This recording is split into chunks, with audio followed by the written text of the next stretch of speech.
bunch of drunks?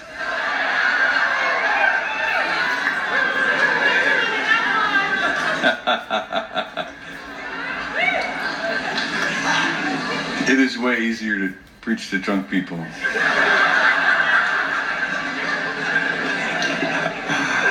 Oh, so good.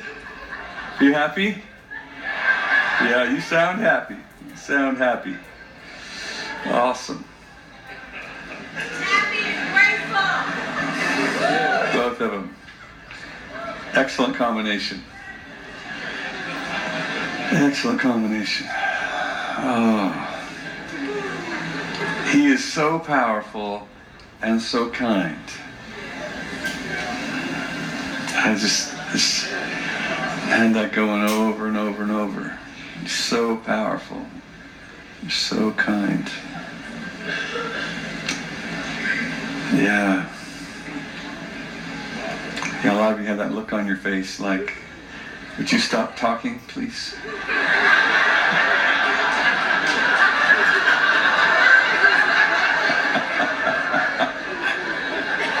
I'm not sure what that body language exactly is saying, but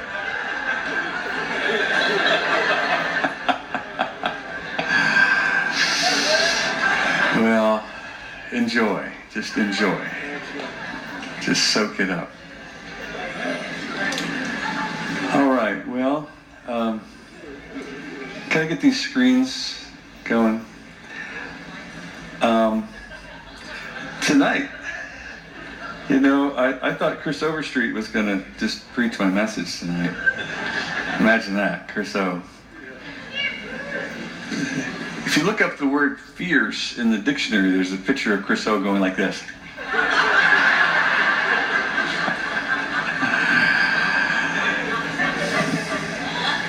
I like this word. It's just been on my mind. I've seen it in numerous places recently, and I think, you know, forever I thought fierce had something to do with angry, but it doesn't really. You know, it's fuel. It's fuel that heaven is pouring into the body right now. There's this fierceness because there is an assignment that we've been given that really only the fierce will be able to accomplish.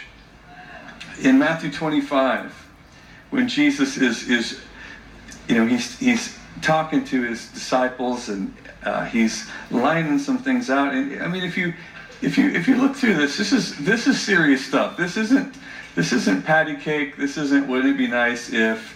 This is this leads to separating out the sheep and the goats. And he says, the righteous will answer him, saying, Lord, when did we see you hungry or feed you, thirsty and give you drink? When did we see you a stranger and take you in, or naked and clothe you? When did we see you sick or in prison and come to you? And the king will answer and say to them, surely I say to you, inasmuch as you did it to one of the least of these, my brethren, you did it to me. If you think about it, every single one of these that have been listed are people that they create a natural resistance between you and them. They tap and touch a place in us of powerlessness many times. Like, I don't know, I mean, going to the hospital sometimes and visiting someone and praying for them, there can be a feeling of powerlessness. Going to the jail or visiting someone in prison and seeing them, there is a natural resistance to those people right there. You have to push through something. This wall to get to these folks. And so in order to do that, that's I think where this fierce comes in. And this fierce is a stirring. It is a desire of Jesus to propel us through this thing, this wall, this separation. it's, it just doesn't happen. There is something on the other side of you that requires your best. And your best in many ways is this untamed brave. If you look at this word fierce, it literally has untamed and brave in the definition of that. Untamed. That means kind of wild. Kind of wild. There's this wild thing, and then there's this brave stuff. And this wild thing and this brave stuff, they mix together and they create a courage. They create a godly courage that you have permission to be you. You have permission to be who you were created to be. And I know there's lots of opposition to that. I know that there's lots of conformity that would try to dumb you down. And if you spend very much time getting dumbed down, then you take a look around and you think, I am untamed and I am brave and I am created to be a powerful force on this planet. Do you know that I am a child of God? Did you know that? Did you know that's who I am? That's who I am. Look at me. Look at me. That's who I am. That's who you are. That is who you are. But when you do this, when you do fierce, when you let fierce out of the box, the people who are reminded of their fierce but have been locked away, they've hit that wall, they've hit that resistance over and over and over, and they start to get scared. They are scared. They are trapped in it. They feel trapped in it because every time they unleash their fierce, if they ever have, there's so much pushback on it. There's so many people around them that say, you shouldn't be like that. You shouldn't be that happy. What is there to be that happy about? Have you watched the news? No. Heck no. Why would I do that? That's a stupid thing to do. Watch that. You shouldn't be that confident. You look arrogant. You shouldn't be that powerful.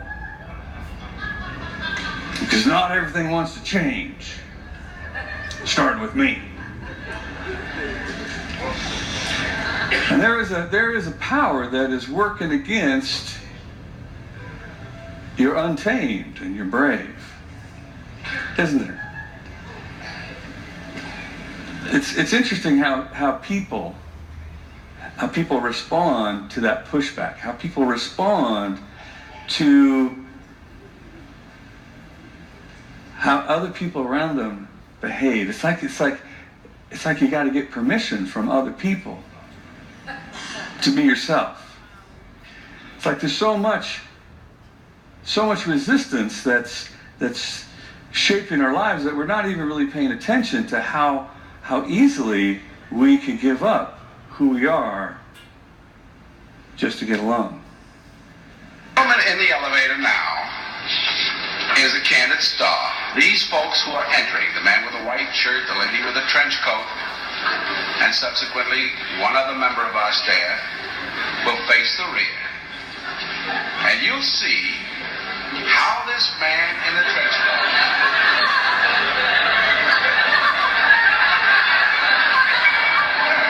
tries to maintain his individuality. But little by little,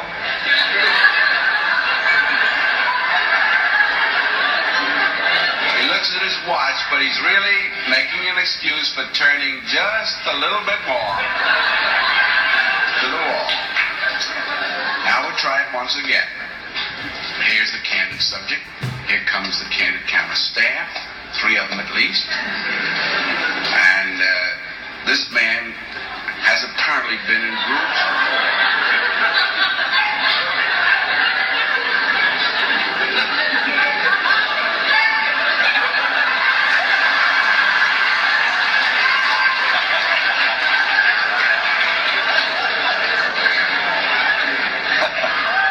Here's a fella with his hat on in the elevator. First he makes a full turn to the rear, and Charlie closes the door. A moment later, we'll open the door. Everybody's changed positions.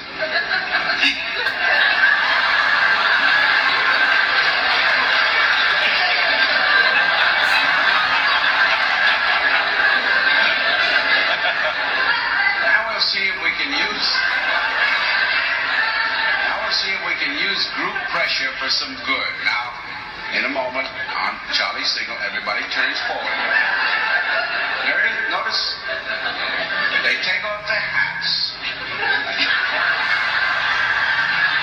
And now, do you think we could reverse the procedure? Watch.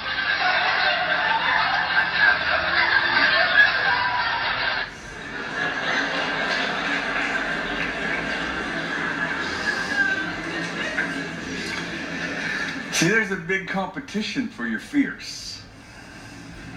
There's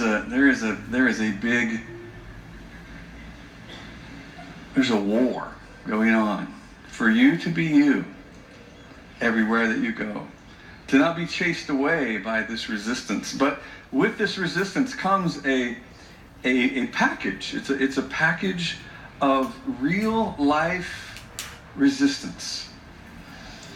This thing of resistance, I want you to start paying attention to it, because it wants to shape how you happen.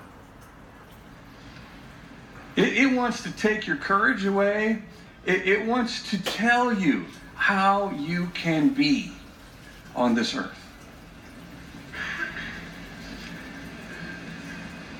It comes in the package of tribulation, persecution, some sort of external. There's an external thing out there, and it is trying to dictate to you what's going to happen in your life. See, the word of the Lord has been spoken over your life, and you've been given clear instructions on what it looks like to be Jesus on the earth. You and I have, I don't know how many prophetic words I have. I mean, I can't carry them all. They're falling out. I'm writing them down. I'm printing them out. I'm reading over them. Just during worship, I'm thinking about prophetic words that have been spoken over my life.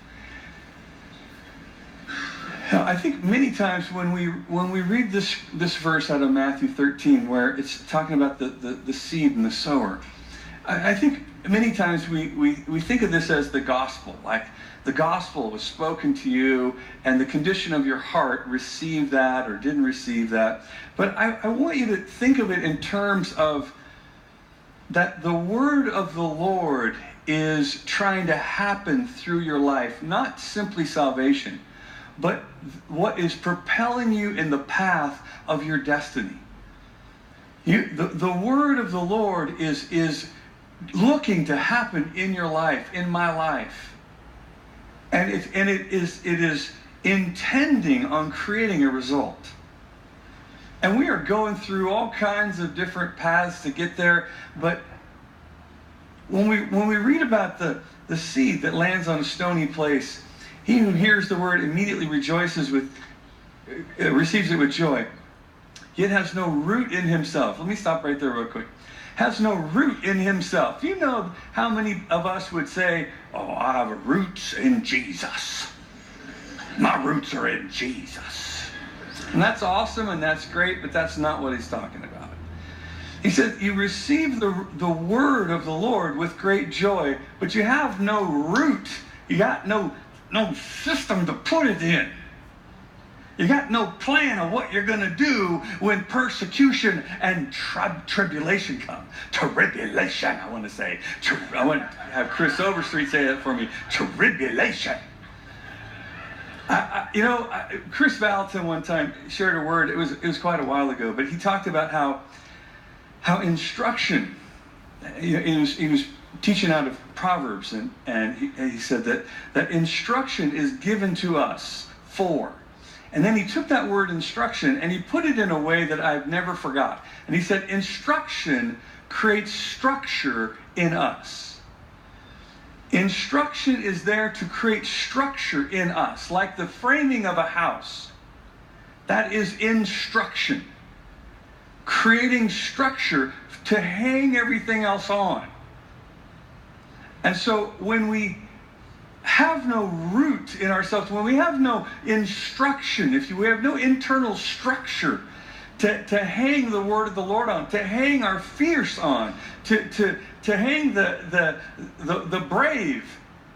When you don't have this cultivated in your life, then you will be turning in the elevator and taking your hat off and putting it on. You will be shaped by the world around you because of a lack of instruction, a lack of structure inside of you, having root in yourself. I know it's so religiously delicious to say, I got my roots in Jesus. I know. Stop it. Stop it. Pay attention to something. Pay attention to something. It is vital. It is vital that we take that level of responsibility to say, you know what? There's some root in here for this word to grab onto. There's some structure in here for God to begin to build the house in here.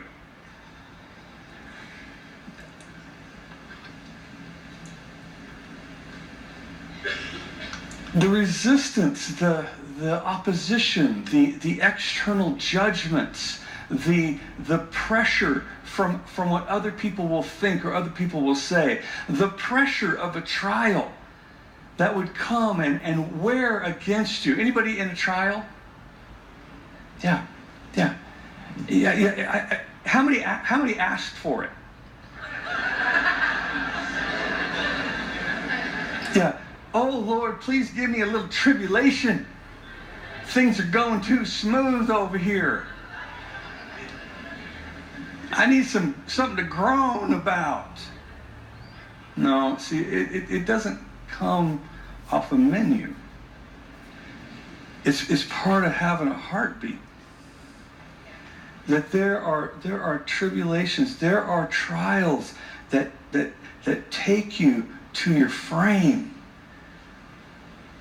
And it's in that place, it's in that time where I'm going to find that root that is in there. I'm going to find that the instruction that I have received. I'm going to find it.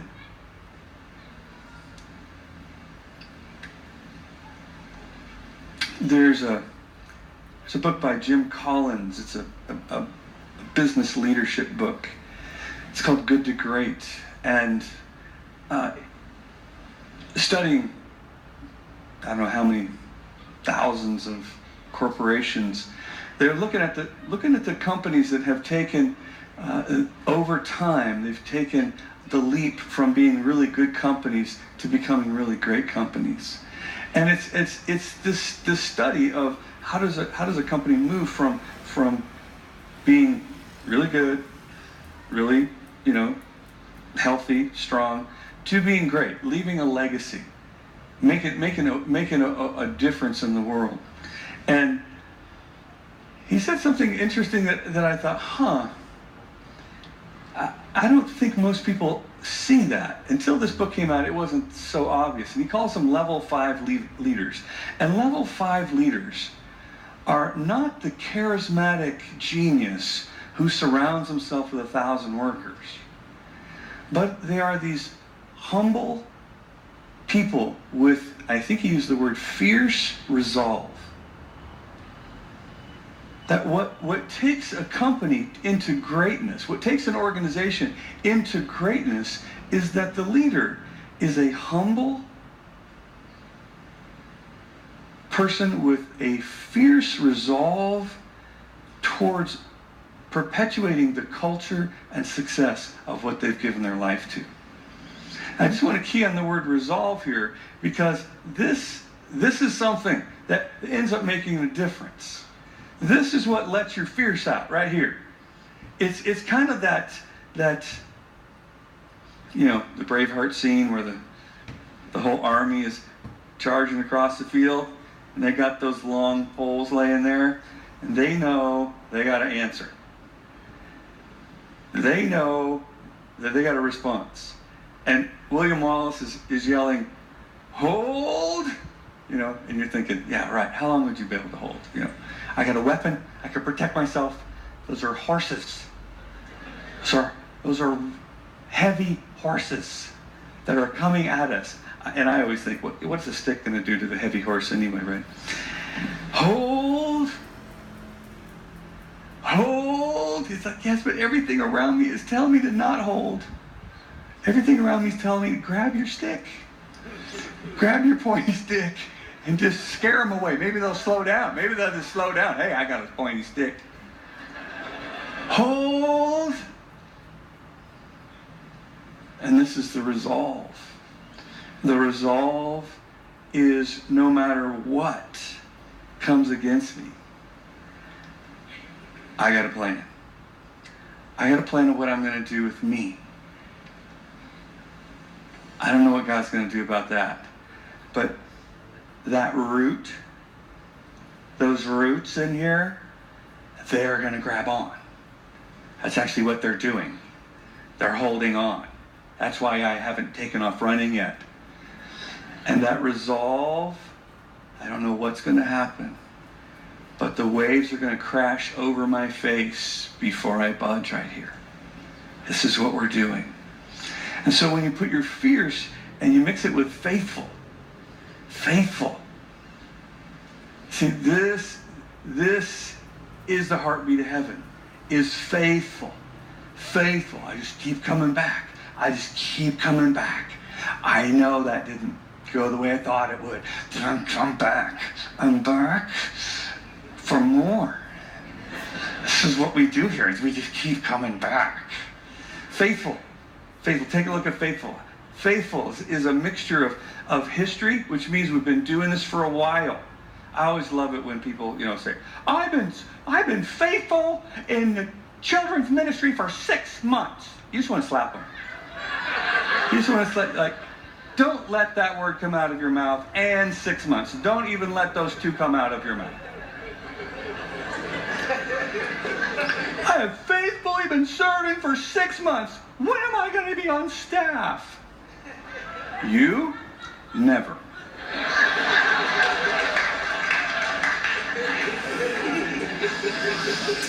Faithful is history. Faithful is telling my heart, I told my heart way back there, we're done when eternity ends. That's when we're done. I command my heart into eternity. I'm not really sure where that line is, but I don't think there is one, right? And so we carry momentum throughout our life, through our decisions, through our hope, through our practice. And that momentum begins to make those decisions easier. Like the decision of marriage, it's not a choice. It's a million choices. Being married is a million choices towards this one person. I will make these choices towards you for eternity. You make a choice for marriage, you make one choice. Where did we get that idea? I made a choice. Yeah, you made a choice to choose forever. That's the momentum. And it makes that decision easier and easier and easier to do. And then you just get better at it. You just get better at making smart choices. And before too long, it's not really a choice. It's just like an arrow in flight. Like, what changes the course of an arrow in flight? The target. Boom. Got it. That's what begins to carry me. In faithfulness is the momentum and the confidence. So the life of this fierce, faithful decision making, it really isn't, because that's I think where it became, fierce became equated with angry, it's just constant, faithful. But it has to be mixed with compassion, doesn't it? There has to. I mean, when I think of compassion, I think, okay, in the dictionary, next to the word compassion, is a couple people that I can think of off the top. Both of them are ladies, actually. I think of the willingness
to lay your life down for another person is most exemplified in these two ladies. I never cease to be amazed at the stories. They just talk about their life. And I wonder if I'm saved. I don't think I'm saved. I don't even know Jesus. I don't even know Jesus. Listen to how they live their life. What? And so compassion is this fierce love. This fierce love. And so there's brave and wild and love. And this is the momentum that we're carrying. This is what gives you permission to be you. So you don't have to be Heidi or Tracy or Chris or you don't have to be somebody else. You just have to be you.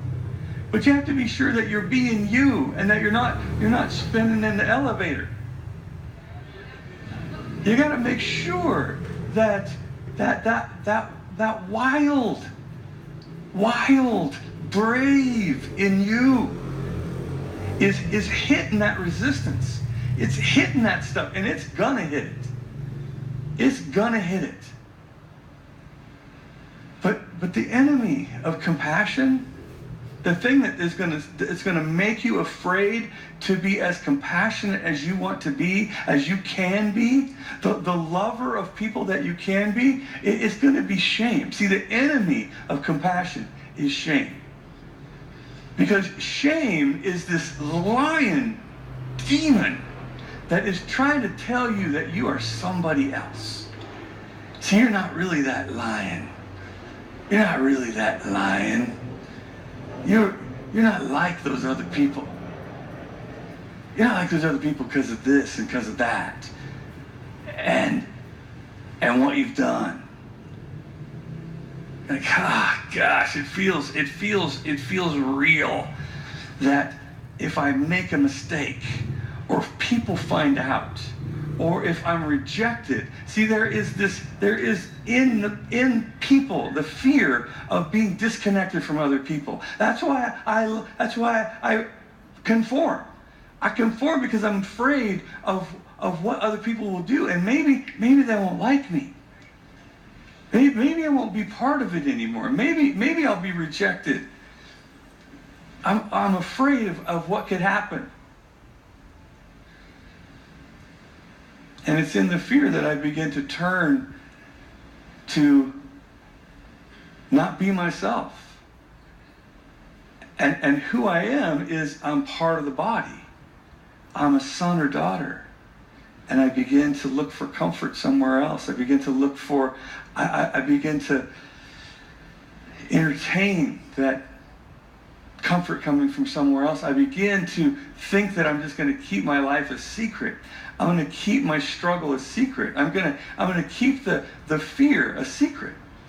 I'm going to do this myself. I'm going to just handle everything myself. I'm going to become isolated is what I'm going to do. I'm going to become my own counselor. That's what I'll do. I'll become my own counselor. Me and myself are going to work this out. Because I'm afraid of anybody ever finding out what really is going on in here. And I need some help. I need some help in here.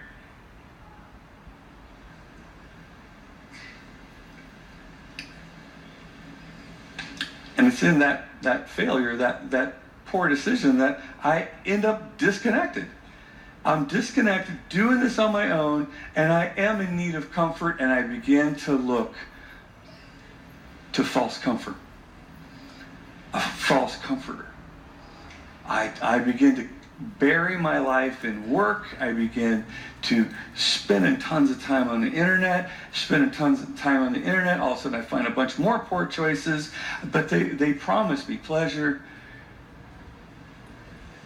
alcohol, something to numb the voices, something to numb the pain. And this cycle of shame is the enemy of love flowing through your life. This is the system that resistance wants you to turn to. You hit this thing, you shut down in fear, you turn away in shame, and this thing says it will take care of you. And it's a lie. It lied to Adam. Same problem with Adam. Adam, if anybody's going to make a mistake,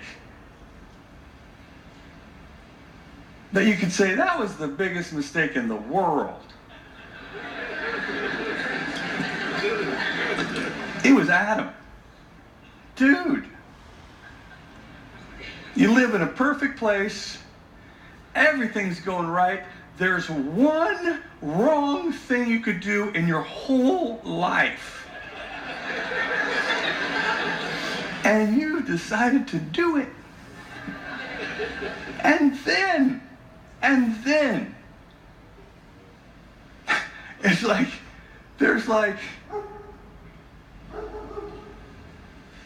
I always wonder, if the Lord comes to him and says, "Oh, Adam, did you do that thing?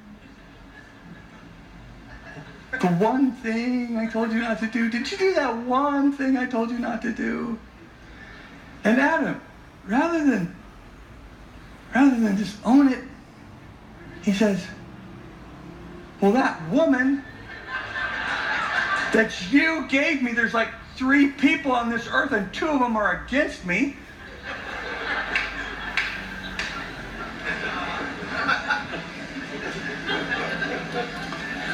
I heard you coming and I was afraid, and so I hid myself. I isolated myself. I thought I would just figure this out myself. And as a result, I had severed our relationship." What would have happened if Adam would have said, "Yes, Lord, I did that thing that you told me not to do. I am so sorry. Will you please forgive me?" I guess we'll never know.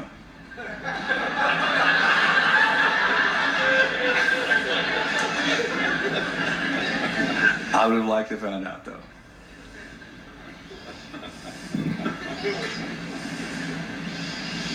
Shame is this thing that wants to shut you down. It wants to take you over. I've showed this before, but I like it so much I'm going to show you again. Except this time without sound. Because sound Oops, that's not. Well, anyway, it usually goes, but now it's stopped going, just for the fun of it.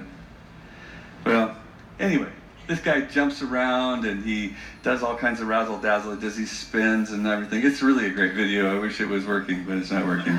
And we tried to make this work, and it did at least work without sound, and now it's not working at all. But, anyway, he razzle-dazzles. He does these spinny things, and the other guy that's just standing over there is just waiting for him to get done. And then finally he does this spinny thing, and he flips right towards the guy, and the guy just goes, boom, knocks him out. And that would be the Holy Spirit. Oh, well, no. Oh, there we go. Oh, you're going to get to see it. This is it. Yes, the crowd is cheering. This guy is spinning around. He is so impressed. This is shame. Shame is so razzle-dazzle. It's like, yes, I got him. The other guy is like, Holy Spirit, work with me. It's like, okay, here we go. Yep. Ready, go, fight. Oh, this loaded the whole video. This is not what I was doing. All right, so there he is. Razzle dazzle. Shame's out to get you. Shame's going to get you. Look at it. Look at that. Shame's coming to get you. Bam! There you go. There you go. All right. Don't do this by yourself, is my point.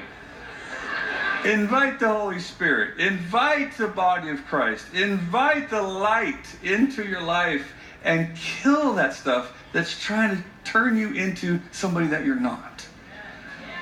It doesn't matter what you've done. It doesn't matter. It doesn't matter. It's nothing. Nothing. Nothing. And I know you've been perfect your whole life until that one point. That's not true. It's not true. And nobody around you thinks it's true. It's just you turning in the elevator. It's just you afraid of being you. Turn the light on. You have work to do. You have been called uniquely by God. You have been called uniquely by God. And you've been called to do something. It's called work. I know don't preach works, preacher. Don't preach works. There is so close to no chance that's going to happen here. Okay? But you got work to do. I got work to do. We've been called. We've been called to do our work, my work. And it's that resistance that wants to stop you. It wants to keep you from doing your work and do something else. Do anything else. Try anything else but you. Be afraid to be you. Is it going to take a diagnosis to get you to be you? You got 6 months to live. I got 6 months to live. This is what I'm doing. There it is. There you are. See, this is what happens to people. People wait until a threat to face that resistance that's trying to take away who you are.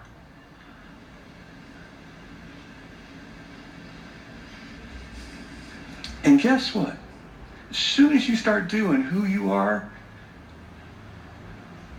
think the resistance decreases? No. Now all of a sudden you got more stuff going on in your world than you ever thought was possible. You know, when I think about the work of my life, I think, I'm doing anything I know to do to help promote and build honor amongst powerful people, to keep love on and restore family relationships. Keep that stuff going. Dream bigger dreams than you ever thought possible. Go ahead, try to exaggerate the goodness of God. Go ahead.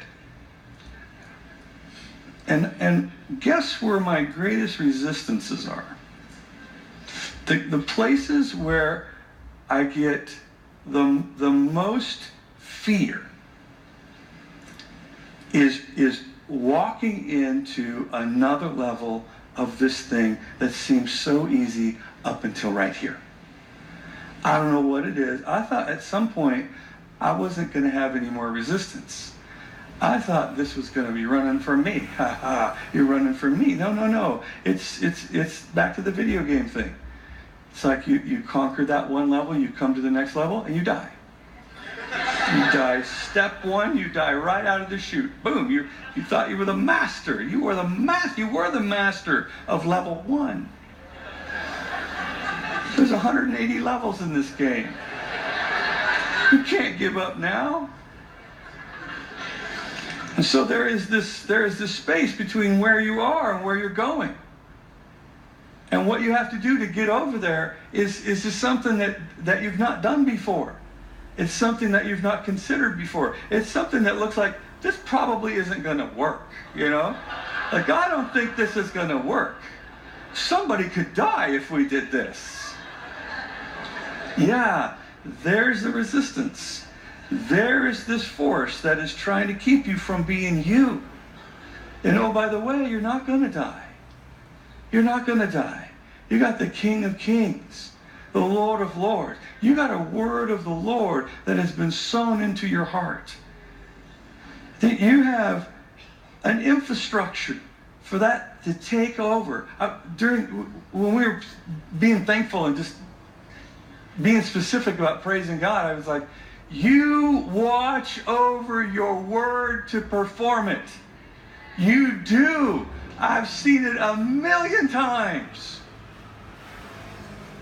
Million's a lot. I've seen it a lot. I've seen it a lot. I've watched you do what you said you're going to do over and over and over and over and over. And somehow we're going to get over this gap. We're going to get through it. But I gotta get in the Jeep. Or whatever that is. Subaru. I got to get in it. I got to get in this thing, and we're going across. But I'm scared, Lord. I'm so scared. I'm so scared. I remember when Bill and Benny asked us to come to Weaverville, and then within 2 months they left, and they came here. I remember that. I remember waking up as the senior pastor. Now, I had a word 13 years before from Chris. You will be a pastor in Weaverville. 13 years ago. That's actually what got us to come back to Weaverville. Bill says, do you still feel called? Do you still feel called? Is your work that you are to do, is it still to be a pastor? I said, yeah. Yes, it is, because I'll be here with you. I'll be here with you, Yoda.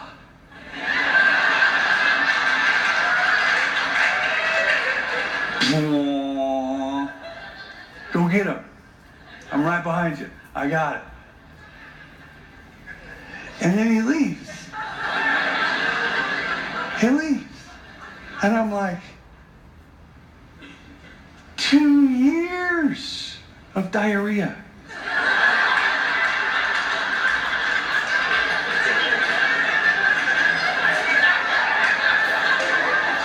It was just on Sunday morning. I was so scared. I was so scared to do my work. For years I was scared of it.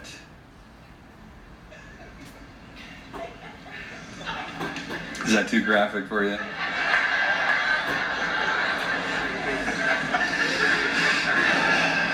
I'm just being fierce. I'm just saying, it's not going to just fall in your lap, is it? No, I mean, you got to walk into this, and this is unpredictable, but it's predictable. For whatever reason, God is way more calm than you are. While you step into this amazing work that he has called you to.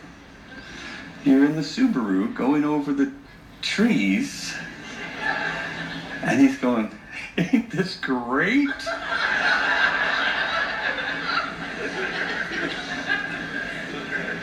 Yeah, this is awesome. I don't want to die.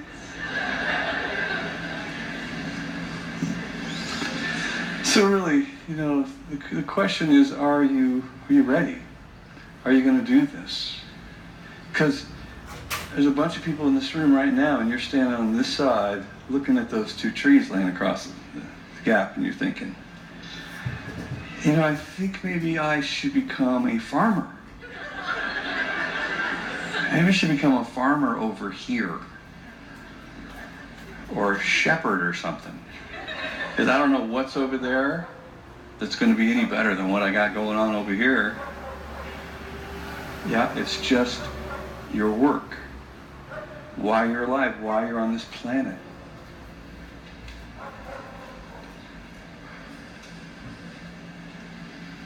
There's nothing as satisfying as doing you on this planet. Here's one of the keys to it that I found, that it's when you get to the edge and you have to go out there, what's disconcerting is that you don't see you out there. Like you can turn around and go, I can do this, I've done this, I've done this 1,000 times, I know how to do this, I'm all over the place, I'm all over here, look at me go, I can do it again, I'll do it again, I'm not scared, I don't see me. That's what's scaring me, is I don't see me. I'm all over the place here, like I did this, or something, I don't even know what I'm thinking, but somehow I got me to this point. No, you didn't. But you are all over the place. You're all over there. That's all. It's all your experience. It's all your stuff. You did a great job. Great job. This right here, not you. What are you going to do? This is where he shows up. Where you can see him. He was here the whole time, but you couldn't see him because you were all over it. But now you're like, I have to trust you. You have to do what you said you're going to do. You have to be who you said you are. I have to be who I said I am, who is dependent on you. I was in Amsterdam with some friends, and we went to this this thing had a hall of mirrors. We were going through this whole thing, and one of the sections was a hall of mirrors, and I was in the front. And if you were to walk into one, you're like, my gosh, this is so confusing. I'm everywhere. There I am. And I'm no help. I'm no help at all. I'm just looking at me. And I look confused. I look like... And so I started to think, you know what? The way through this thing is to just look at the edge until I can't see me anymore. And that's the way to go. I'm everywhere. And I would find an edge, and I'm not there. That's the way out. That's the way, that's success. I can't see me anymore. Follow that. And that is the invitation. That's what we're being invited into, is get to the place, get to the edge where you can't see you anymore. And that wall of resistance, that's where you're going. It's saying you're going to die. It's saying that you can't do this. It's saying that you're going to fail. But inside of you, you say, I am called to do this. I was created to go there. Ah! I'm so scared. I have to go to the bathroom.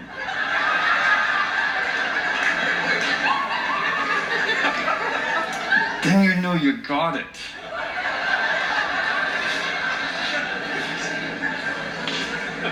You have stepped into your destiny.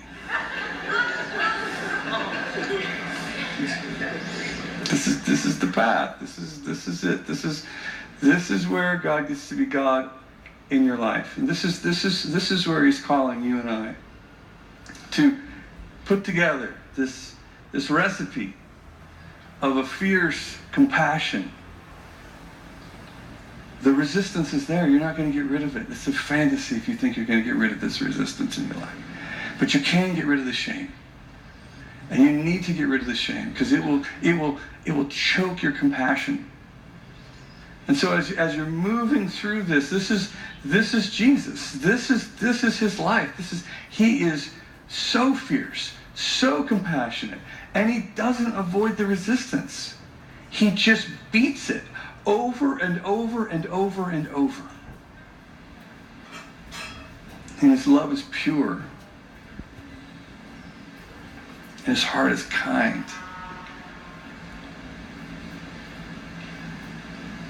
And that's who we've been called to be. We've been called to be famous for our love. Famous for our love.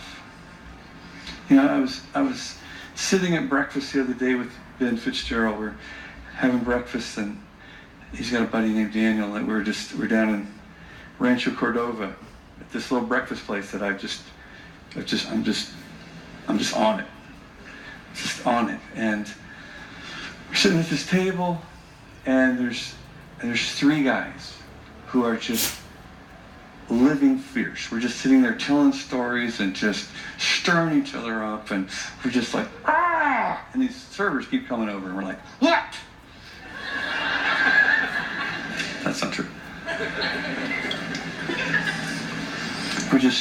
You can see the swirl, and they're coming over and they're talking to us, and by the time we get out of there, one server that was just filling up our water glasses has been bombarded with who Jesus is and brought to the surface a bunch of her upbringing and Catholicism, and she's tried to make Jesus one of the pick, and he's all of a sudden looking at her going, hey, I'm not one of the pick, I am the pick. And so she's like, you're trying to figure out what to do with that, and this other lady's like, I have never had anyone be this generous to me in my whole life. And so boom, this fierce love is getting all over the restaurant. And we're just like, here, have some. Here you go, have some. Just because we're having breakfast. Just because we're having breakfast. People's lives are being splashed on. We didn't go there to do something. We just went there to have breakfast. And people's lives are being impacted. They're being changed, altered. The kingdom of heaven is just happening because of momentum, because of life, because of love. Amen?